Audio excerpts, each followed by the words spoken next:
You're listening to The Murder in My Family, brought to you by AbJack Entertainment. Be sure to check out some of the other great true crime podcasts from this network, including Missing Persons, DNA ID, Scene of the Crime, Zodiac Speaking, Beyond Bizarre True Crime, Citizen Detective, and Campus Killings. All of these podcasts are available for you to binge on right now, wherever you listen to podcasts. Subscribe where you're listening to this podcast so you don't miss an episode. The views and opinions expressed by guests on this podcast do not necessarily represent those of the podcast, its host, or sponsors. If you would like to discuss the murder in your family on this podcast, please be sure to visit themurderinmyfamily.com for more information. You can support this podcast by visiting patreon.com/themurderinmyfamily. This episode may contain unsettling material or subject matter. Listener discretion is advised.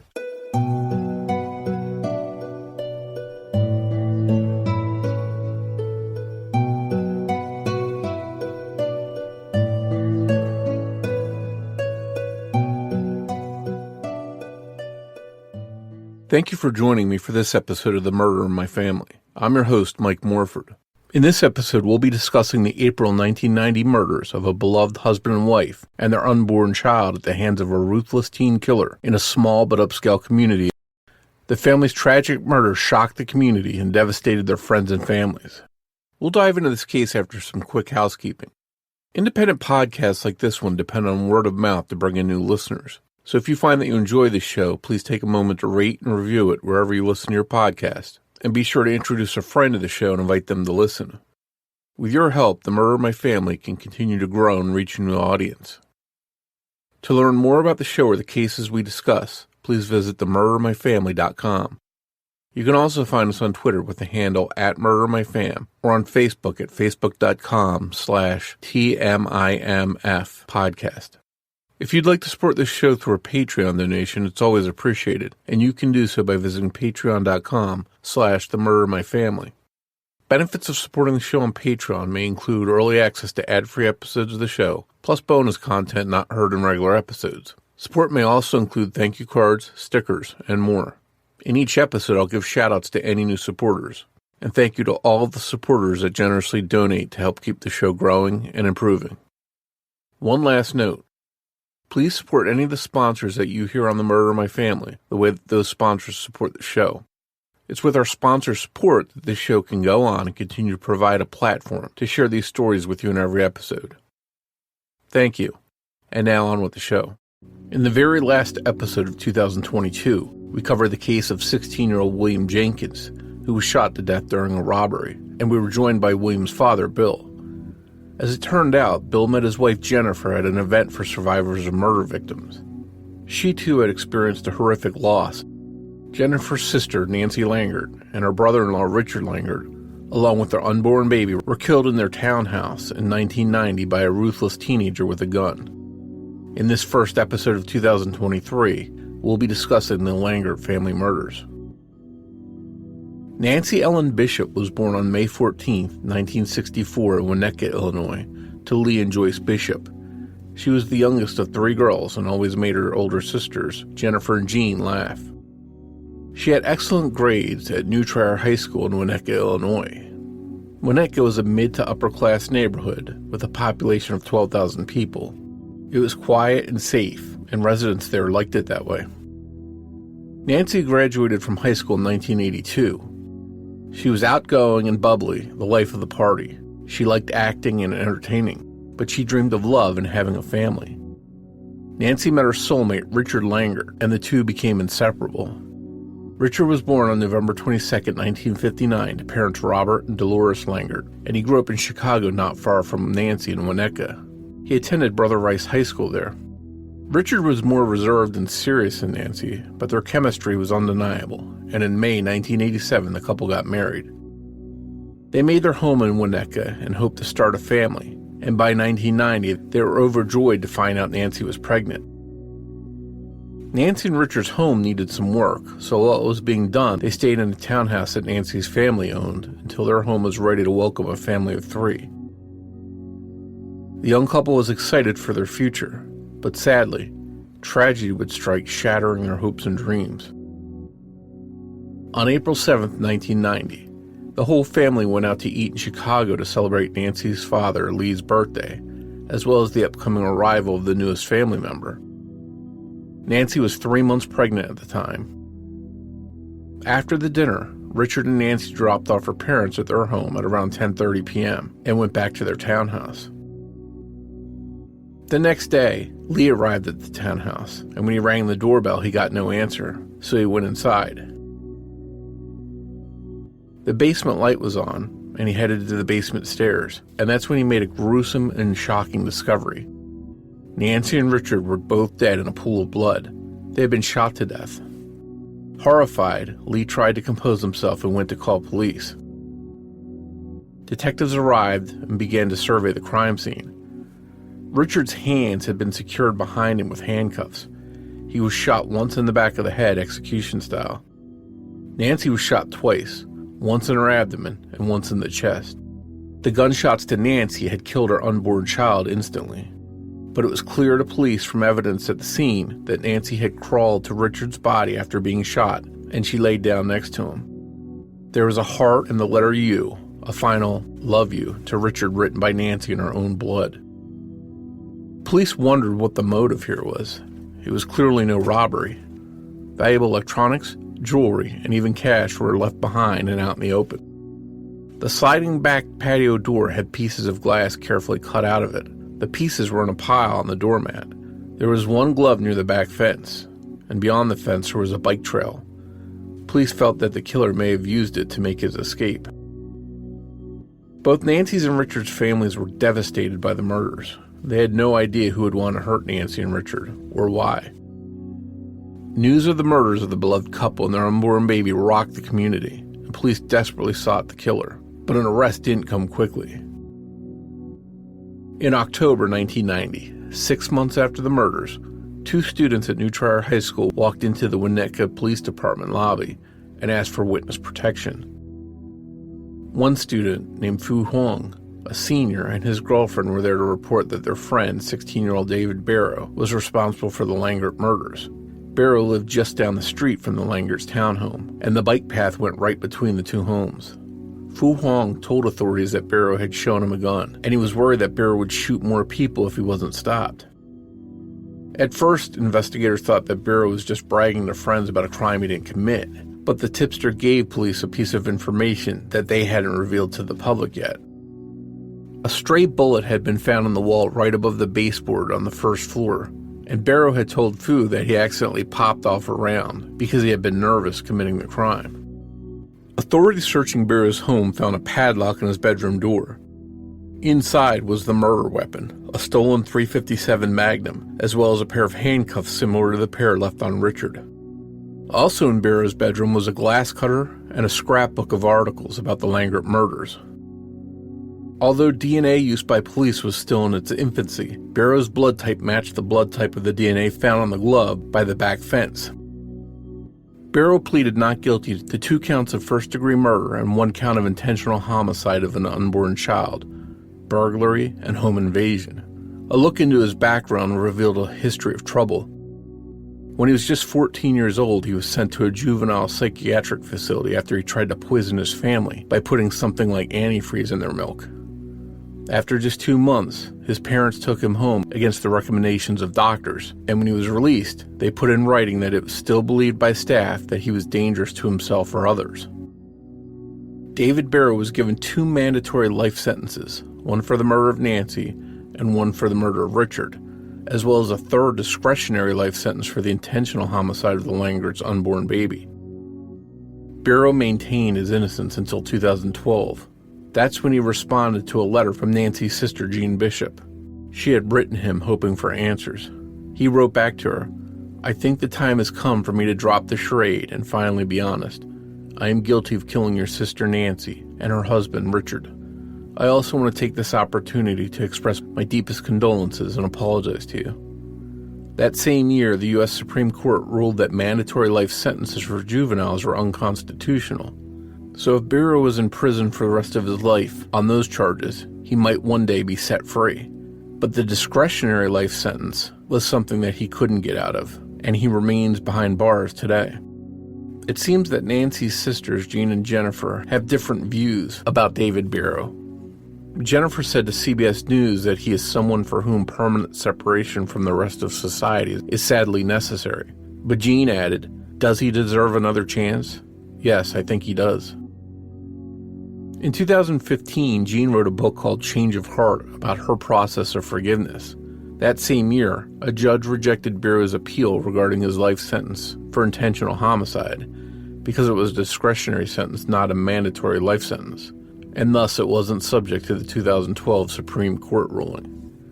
In April 2022, Biro's fourth resentencing appeal was denied by Judge Mary Brosnahan, and David Biro, who will turn 49 this year, is currently incarcerated at the Pontiac Correctional Center.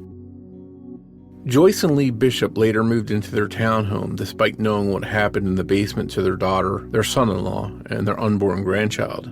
Joyce told CBS News, "I think that being here almost makes me feel like, well, Nancy and Richard were here, and that's nice too."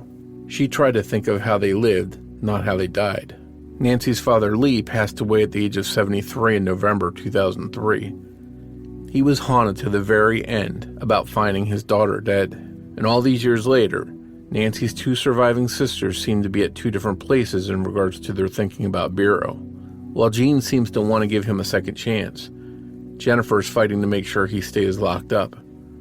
As I mentioned earlier in this episode, and in the last episode, Jennifer found her husband, Bill Jenkins, through family tragedies, and together they both do some wonderful work and help people get through the most unimaginable situations. I sat down to talk with Jennifer about that work, as well as the senseless murders of Nancy, Richard, and their unborn baby over 3 decades ago. That conversation is coming up in just a moment.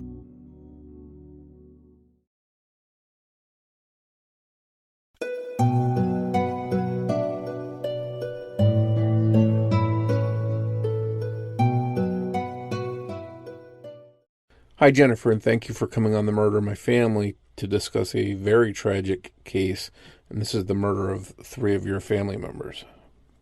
Yeah, thank you, Mike, so much for having me on, and thank you so much for what you do for victims' families by this wonderful podcast series of yours. Oh, well, thank you for sharing your story, and we'll get to it later. Your husband, Bill, was also recently on and shared his own tragic story. And yours is one that may be a first, because I don't know if anyone that I've had on has lost 3 members of their family. You lost your sister Nancy, her husband, your brother-in-law Richard, and their unborn baby during a violent encounter in their home in 1990. Right. Before we get into the details of what happened exactly, can you tell us a little bit about Nancy and Richard and maybe share some of your memories of them and who they were? Oh, yes, indeed. Nancy Bishop Langert, my youngest sister, she was the youngest of the 3 daughters in our family, and she was born in 1964, and you can tell what age she would have been by now. But she was the vivacious one. She was beautiful, for one thing. She was talented. She was an extroverted, talented. She could sing. She could act. By the time that she was in college and afterwards, she was doing professional theater. She got the lead in, she went to New Trier High School in the suburban Chicago area, which is a high school that's graduated people like Donald Sutherland and Anne Margaret and Charlton Heston and, like a ton of famous actors. And a lot of fine arts, wonderful fine arts education there. And she was the lead, Maria, in West Side Story her senior year, and it just kind of went up from there. She was an incredible talent. And the most, she was the funny one at the dinner table, and she was she would do impersonations of, lifestyles of the rich and famous, and she would, she would always have everybody in stitches. And she was just a love. And this is one of the things that's so hard about it, because, of all the people in the world to target or to kill. And it turns out, I mean, they really weren't targeted except than their location. But of all the people to lose, somebody that was giving so much, was cooking for people that had lost somebody, or where somebody was sick. She was a do-gooder. She was a people person. She was talented. She was really, how could you kill that? This is the part that just kills us, of course. And her husband, Richard, was this rock of a guy. Like, you don't meet many men that were as, I don't know, sort of gallant at a young age. He was, a strong, athletic, good-looking man, hardworking. To me, he was like 10 years older than he really was, because he was so, good work ethic, very devoted in his relationships. He was the quieter of the two of them, but he was definitely, they just adored each other. They had a really good marriage. They really worked at it. They took care of each other. You could see that in their marriage. And they were expecting their first baby, and they were so excited about that. And they had, just bought their first house. They hadn't moved into it, but they were making all these plans. I mean, their life was going so well. They both had good jobs, and they were in their, late 20s, and she was 25 and he was 29. And everything was going their way. They were really at the happiest time in their life, and it's just devastating. Should have been a good time, and lots of good things ahead for them, and this is something that I imagine no one saw coming. Yeah. No, absolutely. It was a completely random, as far as we know, and the killer has since finally, many years later, finally confessed, from prison where he was already serving life. But he has already, admitted that, he just was, trying to do something. Basically, their condominium that they were living in was directly across the street from the Winnetka, Illinois police station. Winnetka is a suburb about 22 miles north of Chicago. And they were living in this townhouse, but the back porch of their condo looked directly across the street into the entrance of the Winnetka police station, and that's apparently why they were targeted. So, how long had the two of them been married? 3 years, Okay. and 3 happy years, but they'd been dating for like 8 years. Okay, and they were expecting their first child. How far along was Nancy? She was like in the 3.5 to 4 months, almost, maybe 3.5 months, enough so that there was, they'd already done the heartbeat. They'd already heard the heartbeat, and she was just beginning to show a little bit. And, it was, there was already, speculation about names. It was far enough along that, we were really, the baby was already a real person to us as our family. That's the time when a young couple is excited. They're starting to shop and make, lists together for baby showers and stuff like that. And this tragedy comes along. And up to that point, living in Winnetka, had they ever had any problems, any run-ins with people? What's that area like in general? No. Winnetka, Illinois is very high-end suburb. They weren't wealthy, but they were. My father was a corporate attorney, and we had a nice home in this nice suburb. And no, it's a very high-end neighborhood with very, excellent schools and houses that, now can range from, $500,000 to millions. Some of the ones that are closer to the lakefront, the Lake Michigan's, that part of Winnetka is very, very high-end. So a good area where this kind of thing isn't something you're going to expect to happen. Except that in 1987, in the same town, a woman named Lori Dan, who made national headlines, had gone on a shooting spree. She was mentally ill.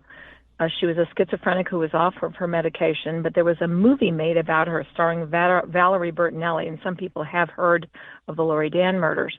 And this apparently was part of the scenario that got the young offender in our case interested in that kind of quote-unquote celebrity. Was the national attention that the Lori Dan shooting, where she broke into a school and held a second-grade classroom hostage and killed a second grader, and it was awful. And we'll get to the the motivations a little bit more and some of that stuff. But can you sort of walk us through how things unfolded, as far as as far as the police were able to establish what happened on that day in April 1990? Right. So it was a Saturday night, and the family had all been out. Not me. I was a school teacher that was away on retreat with my students, and but my other sister Jean and my mother and father had all been and Nancy and Richard had all been out to dinner celebrating my father's birthday. It was his 60th birthday. And when they all went to their separate households and said goodnight to each other, so it was maybe, we think, 10:30 on a Saturday night. They'd gone downtown to the city of Chicago for a nice restaurant for a nice birthday dinner out.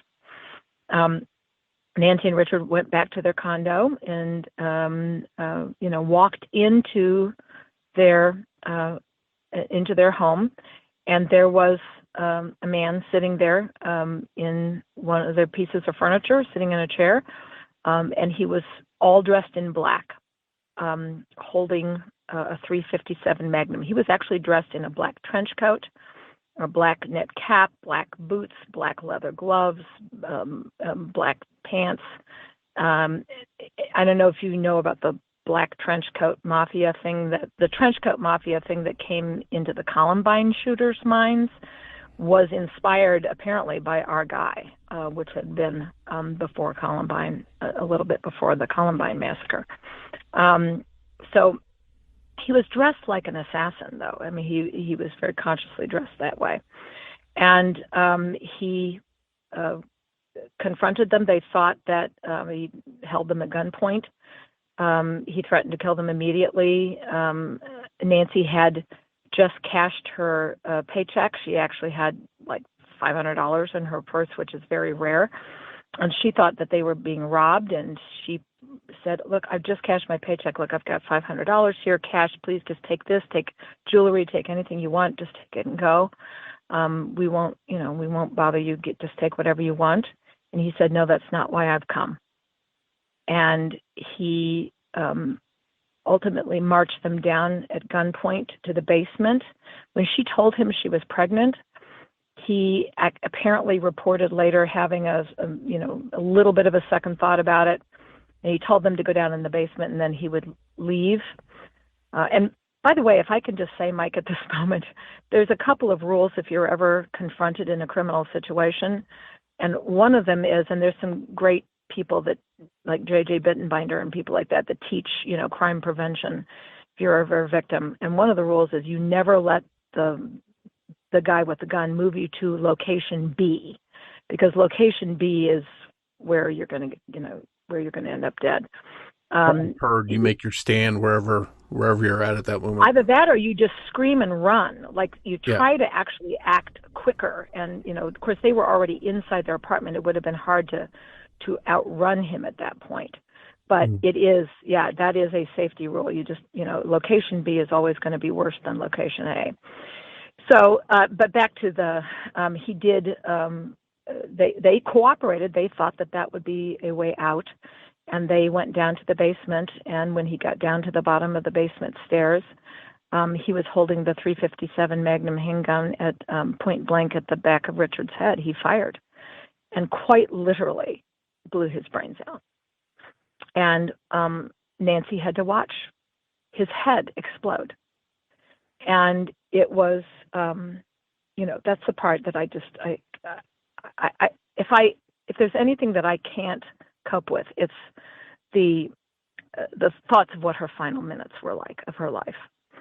To see this horrible, and then to know that this was coming for you. And she collapsed to the basement floor and crossed her arms over her pregnant belly and said, "Please don't kill me. Please don't kill my baby." And the killer actually aimed for the baby. And this, of course, cost him later in terms of a third life sentence. But he actually aimed for her pregnant belly and fired, and then shot her again in the chest. Oh. And it was so devastating. But just to tell you how directly he targeted that baby, later during the autopsy, we actually asked the Cook County medical examiner to go in and try to determine the gender of the baby, because we knew the boy and girl names that she had picked out. We wanted to bury the baby with its name. And this was before DNA, of course. This was in 1990. We didn't have a DNA match where we could tell things like that. And so they just had to visually go in and look. And when the medical examiner during the autopsy went in and looked to see if he could determine the gender of the child, the killer had used disruptor bullets, which are the ones that just do horrific damage inside. He had used with disruptor bullets and a .357 Magnum, he had hit the baby directly and exploded it. Mm. And, obviously there's this terrible crime scene. When did who in your family first realize something was amiss and something had happened? The next day, Sunday, my father was supposed to do something with Richard in terms of a car or something, and couldn't get him on the phone.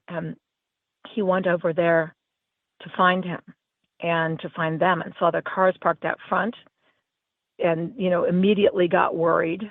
And he went in to the condo, and he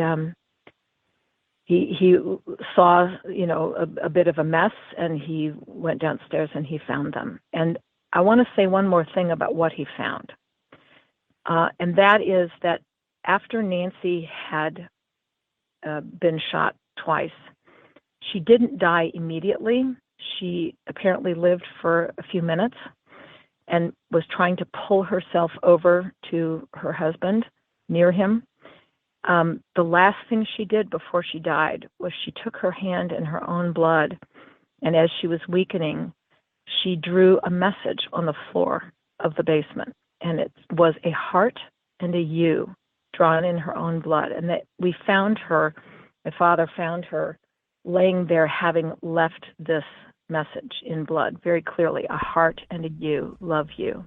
No. And it was just, to know that that's what she did with the last ounce of life in her body, that's who she was. To the very, very end of her 25-year-old beautiful life, she let her last word on life be how much she loved her husband and loved life. And that's what my father walked in and found. And of course, he was devastated, and he called the police, and the police came, and it was just. I can't even imagine what that shock did to him, and I'm sure he lived with that his entire life. And he didn't do well with that. All I can say is, my father died of cancer way too young at the age of 73. Some years after that, and he was never really okay afterwards. He really never was. How did your family gets this terrible, shocking news? This has got to be devastating to hear this.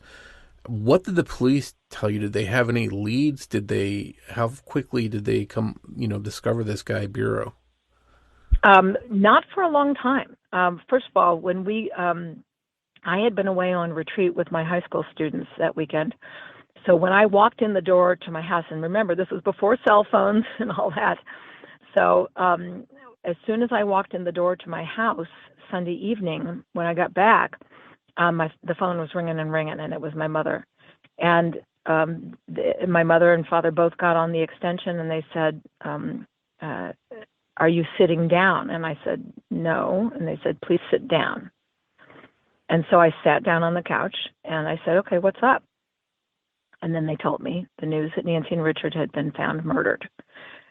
And I can't even tell you that, just like I'm sure Mike heard it all in terms of the descriptions of how people, the shock.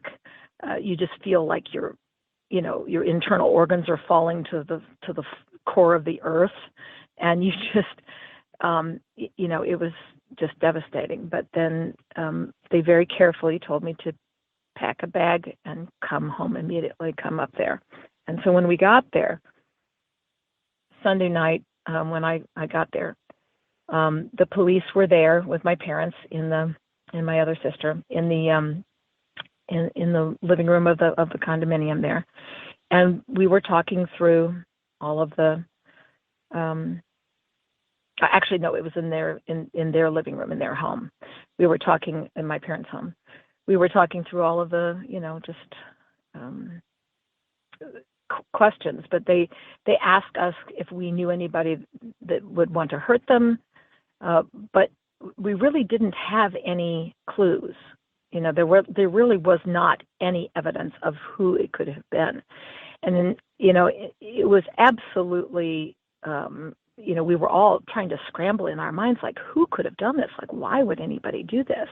Because they didn't have any enemies. They were the nicest people. They had nothing but good friends and a great life, and very positive people. And so we were just really, and yet it looked like they were targeted, which, of course they weren't, other than for their location. So it's just, it was shock. I think we were all just in shock. But obviously, we worked with them, for many months afterwards. We had to go through every single person that had ever been called from their phones, and we had to, everybody got interviewed. Their employers and their friends, everybody got interviewed, and even people that, Nancy had babysat for people and stuff. I mean, it's just like, it was a very exhaustive investigation, and it was on the front page of the Chicago Tribune and in the top of the news and it made national news. And this went on for 6 months, not knowing who did it and why, and nothing. I mean, they had nothing other than the bullets that were in the body. And, because the killer was wearing gloves, there was no fingerprint evidence or anything like that. And of course, this is before DNA. So it was, and there was a glove that came off on the fence behind their property at the scene, which did later help us in court.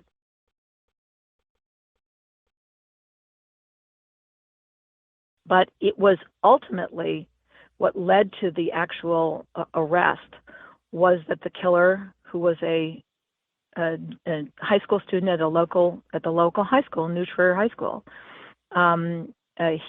the killer was bragging, of course, and joking about it and talking about it a lot. And, one very brave young student finally went to the police and said, he talks about it a lot, and I think you should look into this guy. Well, they'd had other issues with him, and the high school student's name was David Biro, and they'd had other incidences with him. And they went to his house and executed a search warrant. They found a gun under his bed. Ballistics match was perfect to the murder scene, and then they arrested him. This is what, 6 months later? 6 months later. And obviously, news of an arrest isn't going to bring your family back, but was there any kind of sense of, okay, now we can move on to the next chapter of what we do here? I think so, yes. At first we were all, because there had been no suspects, no, not much hope to cling to in terms of an answer. And so when we had, even after an arrest was made, we're still kind of waiting to see, is this really going to stick? Is this going to fall apart? Is there really something here? The worst part of it is that this young man was the son of a friend of my father's, who lived 2 blocks away, and with whom, they used to socialize. My parents used to socialize with his parents. Oh, and you mentioned that there was no real targeting as far as, if he didn't pick them out because he knew them in some way. He just picked out that location more or less.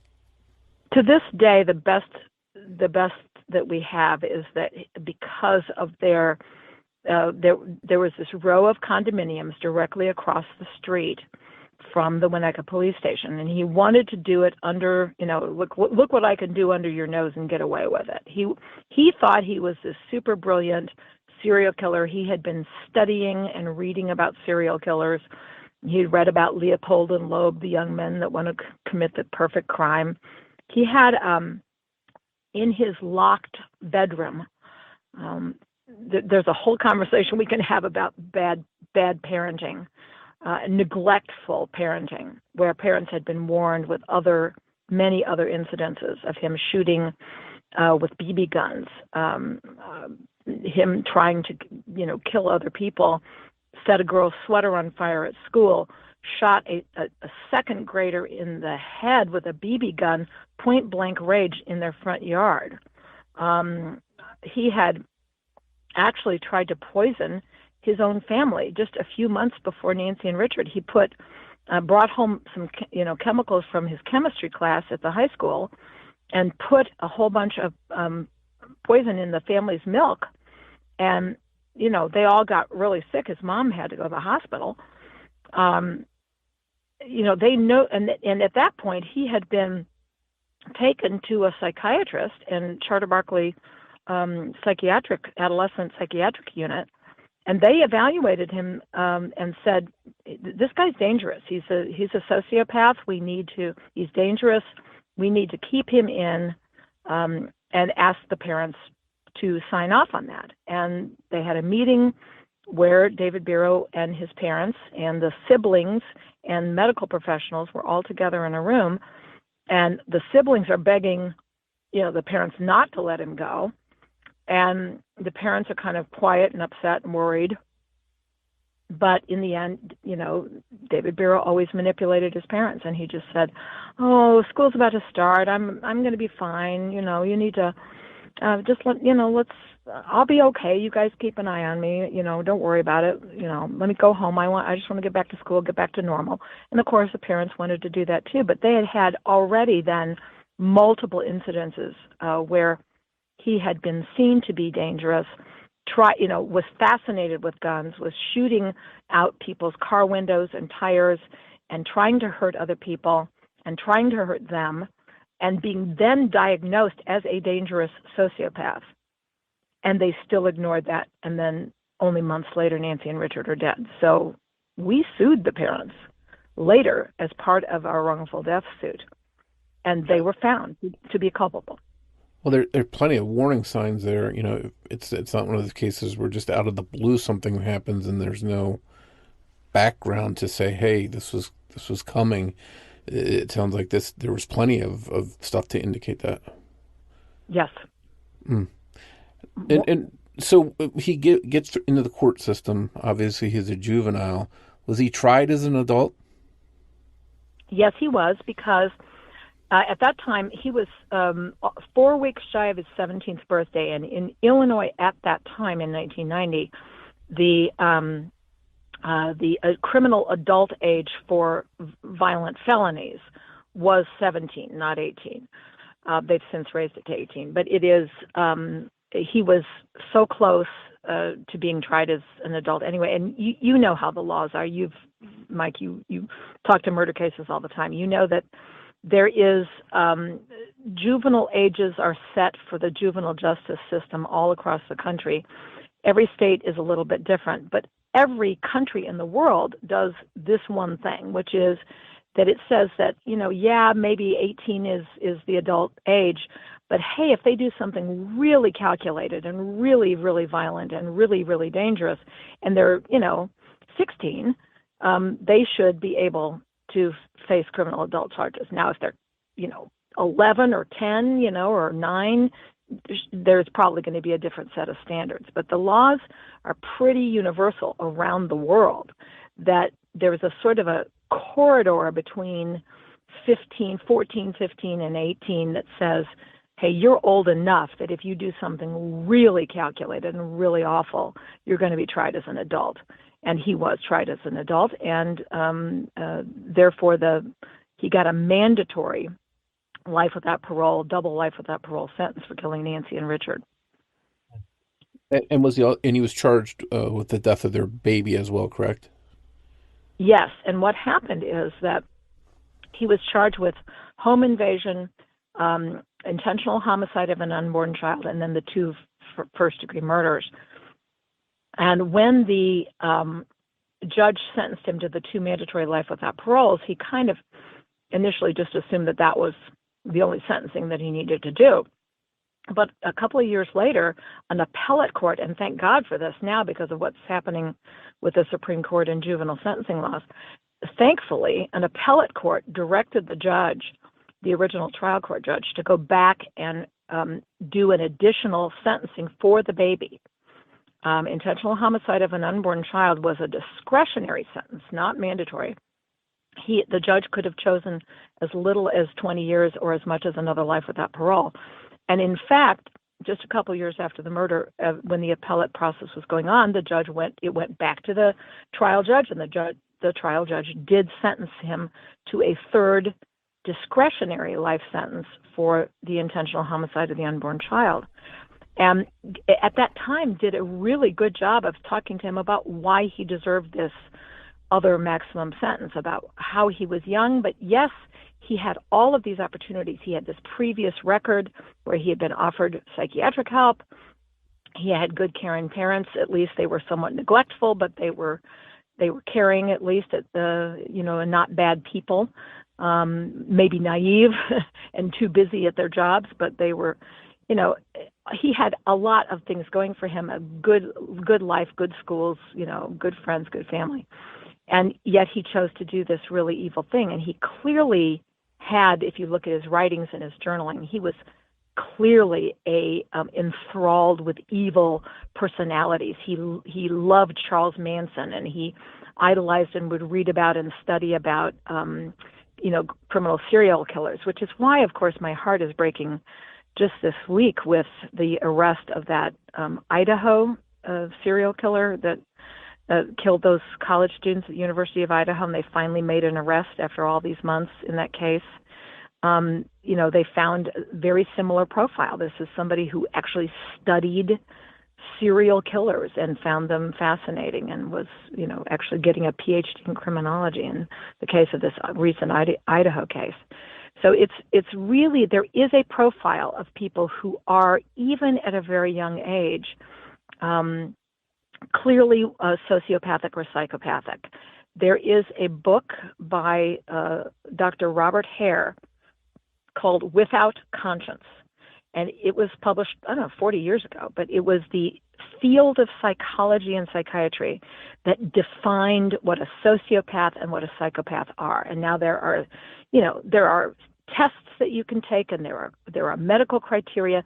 These are real legitimate medical diagnoses, a sociopath and a psychopath. But the sociopath is the person who simply just doesn't have a conscience.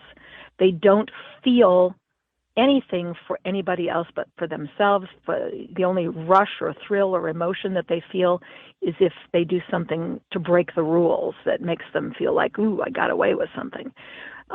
These are not people who look at you, their fellow human being, and see, hey, a fellow human being, somebody who feels and who has a life and who has, they don't see people as anything other than objects for their own entertainment. And they are the most dangerous kinds of killers, because these are people who kill for the thrill of it. And sociopaths can start at a very, very young age. This is nothing to do with age. These people are going to always be dangerous because, as this school of psychiatry has sort of defined, there's no pill, there's no therapy to grow somebody a conscience, to cause them to feel, the humanity that people should feel between each other. These people don't get better. They just don't. Missing that part of them that the rest of us have.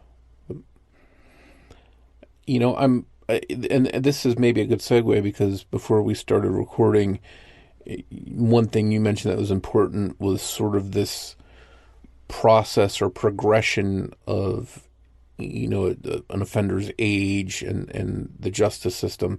Can you talk a little bit about that and where your view is on that, and what your maybe then versus now? Yeah, that's, this, what it has made me is incredibly well informed about what is the separate process in the criminal justice system that the victims of juvenile offenders go through. If the offender goes through a juvenile justice system, the victim's rights are next to nil. But the juvenile justice system presumes at its structure that kids make mistakes and that they're fixable. They're still flexible enough. Yeah, they're still young enough. They're still, they still have enough of a future before them, and they're not as responsible. They're not, as able to understand long-term consequences. They don't have as good of value judgments. So the juvenile justice system presumes that these people are just different and need more help and less punishment, and more privacy and more protection. And so it is much, much harder. We were lucky that he was found to be an adult and treated as such. But in what has happened in the 30 plus years now since the murder took place is a tremendously well-funded advocacy movement for juveniles who receive life sentences for these. And we're talking about a handful, a small handful of offenders. But there is juvenile life without parole sentences that have been given only 1,300 times in our nation's history, in our nation's modern history. So about 1,000. This was a count that was done by Amnesty International, and that there's about 1,350 of these juveniles who somewhere in the 60s, 70s, 80s, 90s got life without parole for a crime that they committed under the age of 18. And there was a big boost of money given to the juvenile justice reform movement by George Soros, who is a prominent international, everybody has probably heard of Soros Foundation.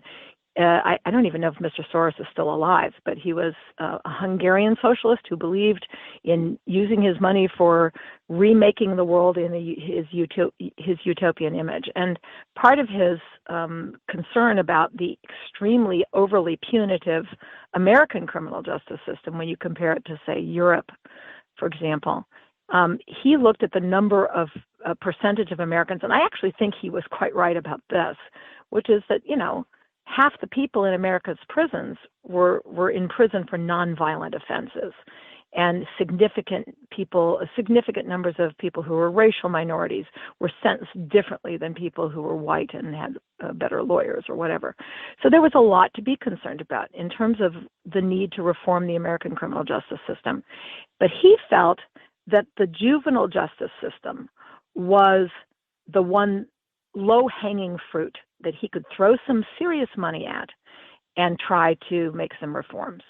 And so that's what happened. He gave $1 billion with a B. That's a lot of money. He gave $1 billion to the juvenile justice reform movement, which felt like, well, the first most obvious thing is that we need to get a Supreme Court ruling that says that juvenile life sentences are not ever okay. And so that was the Miller v. Alabama case that came in 2013. I think the ruling came down. And that ruling basically said you can't mandatorily give juveniles life without parole unless they have had a very specific kind of it can't be mandatory. It has to be a special finding that says that they absolutely need to do it. So, the killer's sentences were suspended at that point, and that's when the sentence for the baby made such a difference. Because while we awaited his appeals and his attempts to get resentenced for killing Nancy and Richard. And we are still in that process now. 10 years later, we are still in that process. That he had the discretionary life sentence he received for the baby separately. So he has he will still serve life without parole because he has a discretionary life sentence. He is trying to appeal the baby sentence as well. That's why we've been in court with him now. I'm in court. I'm the last member of my family that's still involved and engaged with this case, and about my parents have both passed, and my sister Jean is not working to retain the sentence. My sister Jean is actually working to gain early release for this offender. So she's a defense attorney, and she's got her own audience for her own, view of things. But she is, she's working to try to help him get a reduced sentence, and I'm the last person to carry out what was literally my father's deathbed wish, where he said to me, as he was dying of cancer, I spoke to him just really an hour or so before he died, and I was the last person in the family to speak to him. And he said, "Promise me you take care of your mother." And I said, "Promise, Daddy." And I was crying, of course. And he said, "Promise me you will keep Mr. Biro in prison." And I said, "I promise, Daddy." And so that's been my life ever since then. And now we're still at it. We're still trying to appeal all of this. But it's been a nightmare.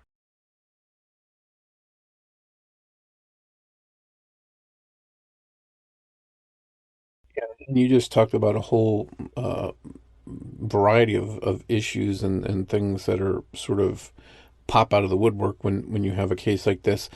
I want to go sort of to where things stand today. Obviously, Barrow's been in prison for a while. He's an adult. Has he ever shown remorse or admitted to anything that he didn't admit to earlier, or anything at all that shows that he realizes that what he did was wrong? Anything like that? So all I know is this one letter that he wrote, conveniently, of course, after the Miller v. Alabama Supreme Court ruling in 2013 that said juveniles can't get a mandatory life sentence. All of a sudden, my sister Jean gets a letter from Mr. Biro that finally, and it had been, they were killed in 1990. So it had already been like 23 some years since the murder, that he finally wrote a letter and confessed to the crime and apologized. But Jean read the whole letter to us, my mother and I, at that point, and the whole letter, it was several pages long. It was mostly about, "Oh, poor me, my horrible life in prison. I've had such a rough time here. Yes, it's finally time for me to say I did it, and I'm sorry." And that was it. It was one sentence. "Yes, I killed them, and I'm sorry." And then the whole rest of the letter was me, I, my poor life, my poor struggle, my, how rough I've got it in prison. And, so as Jean read us this letter, I just sat there and looked at my mother and said, "Well, he's not sorry at all." Just doing what he needs to do on paper to make it look like he is. Exactly. And he was clearly, he didn't do it until after the Miller v. Alabama Supreme Court ruling gave him, a reason to finally confess to the crime.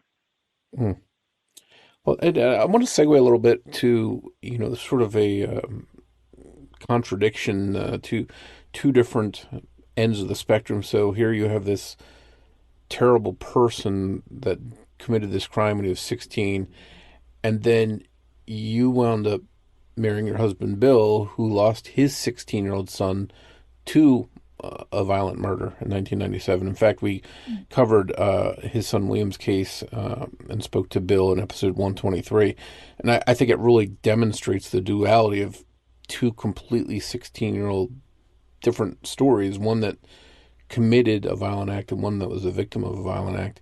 But when you first reached out to me, you mentioned that you and your husband Bill met at a conference for murder victim survivors. Yeah.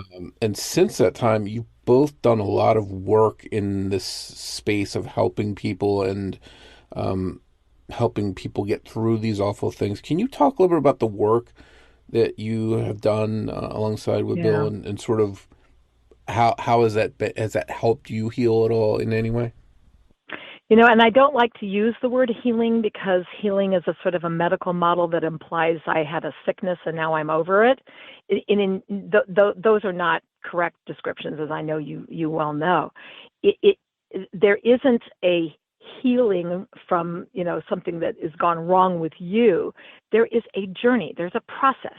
There is a it's like I say, you don't get over it, but you do get on with it.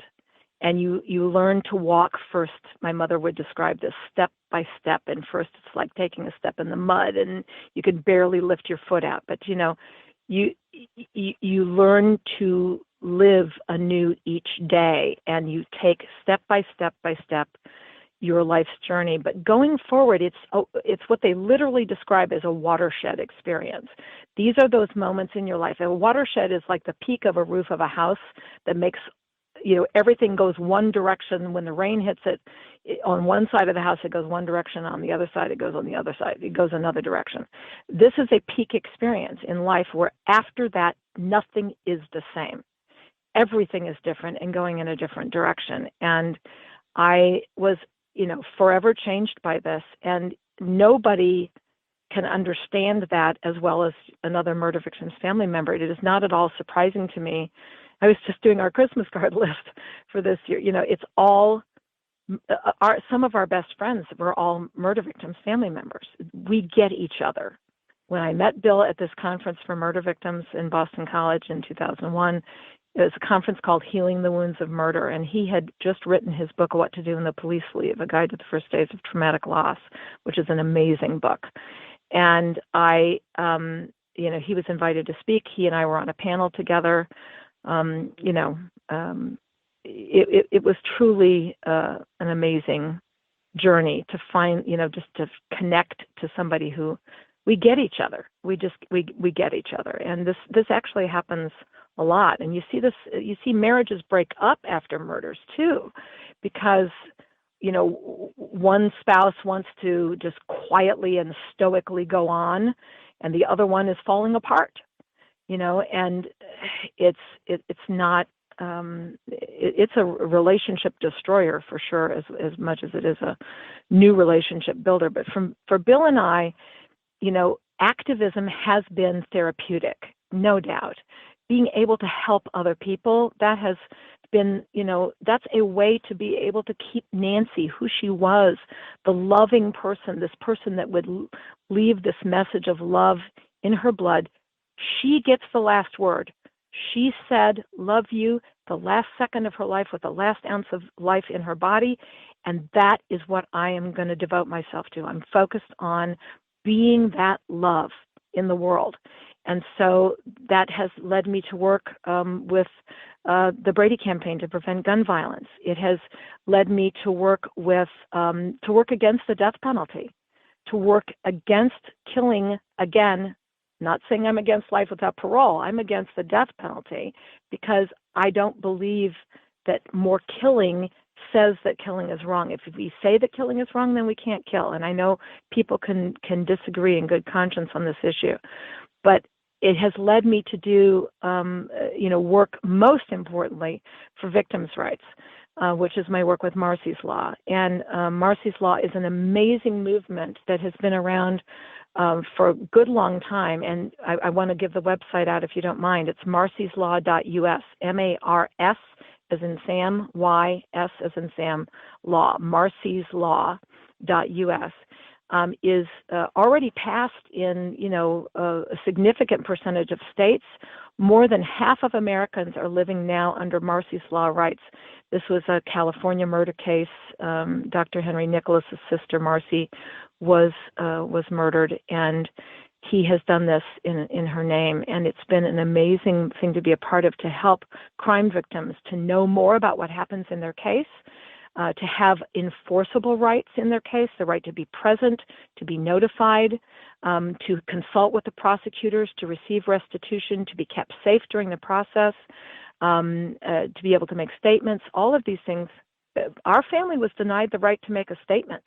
At the time of his sentencing, the life without parole sentence that David Biro got, The court was busy that day. Actually, we had waited 2 years for him to be sentenced and for the trial and the sentencing to be over. And when the day came that we were to go to court, we'd written our victim impact statements. We were ready to do this. We wanted to do this. And we got this phone call, it's 2 mandatory life sentences. The court is really busy today, so we're not going to be taking any statements. Oh, It was like, what? The least they can do is let you speak your piece. Yeah. Well, but I got the call, don't come, we won't be taking your statement. Wow. And I'm like, oh my God. And I didn't even know at that time that was a violation of Illinois' very weak Victims' Rights Constitutional Amendment. And so I got to work with Marcy's Law, got to know about them and got to work with them. And they helped us pass a new, stronger law for victims' rights that's not voluntary compliance, because the previous one, the wording of it was just a voluntary compliance thing. And now we have in Illinois more than, I think it's about 40% of the states now have Marcy's Law, which is enforceable. If they violate your rights as a victim, then they have to fix it.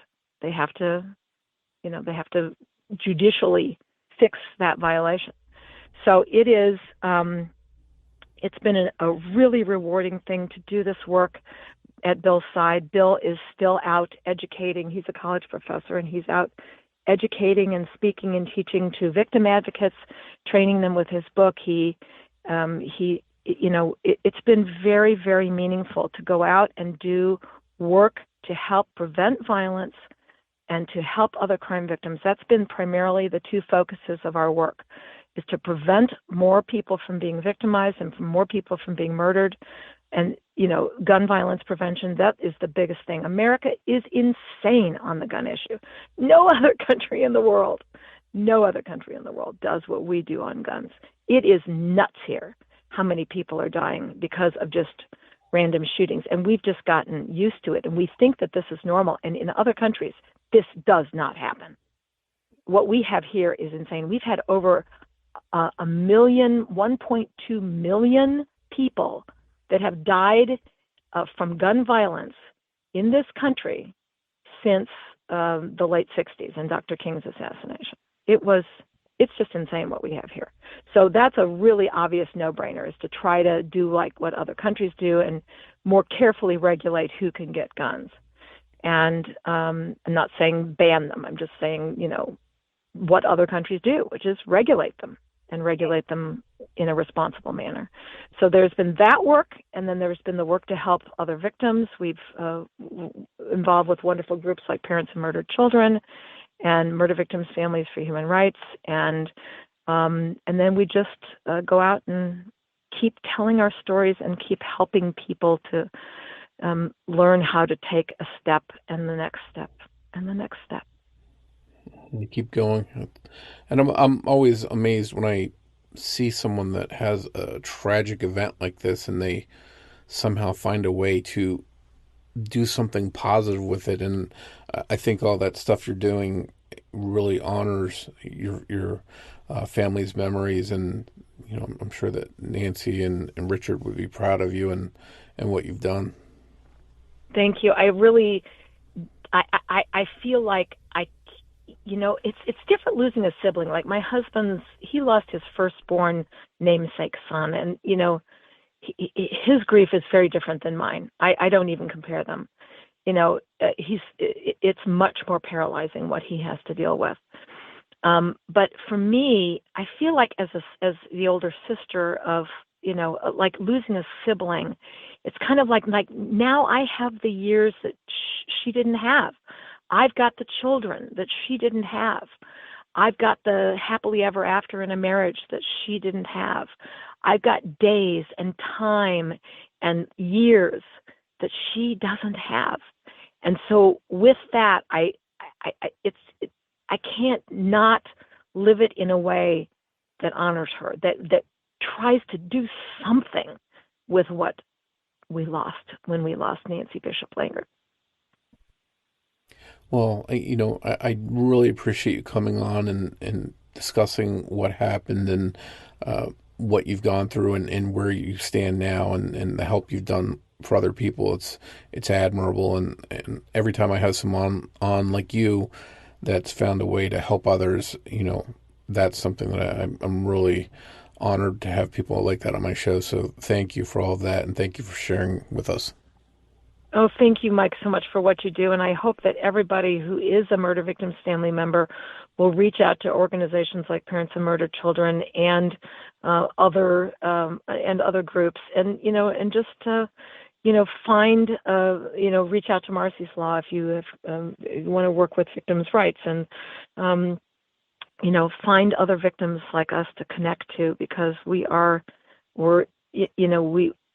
derive tremendous healing from, and I use that word, but it is healing to be in life relationships with people who have had these similar devastation. And as soon as you find that out about somebody, oh yeah, they've had a murder too, then it's like, oh wow, we instantly get each other. So there is a great deal of positive connection to be found by reaching out to other people like you. Again, thank you, and we'll definitely, put some things in the show notes where people can find help and advice and try and get through whatever they're going through. Thank you, Mike. Thank you once again for joining me for this episode of The Murder of My Family. I'd like to thank Sonny Landon for writing and research assistance in this episode. We'll be back here soon with an all-new episode of The Murder of My Family, and I hope you'll join me for it. But before you go, remember that every murder victim means something to somebody.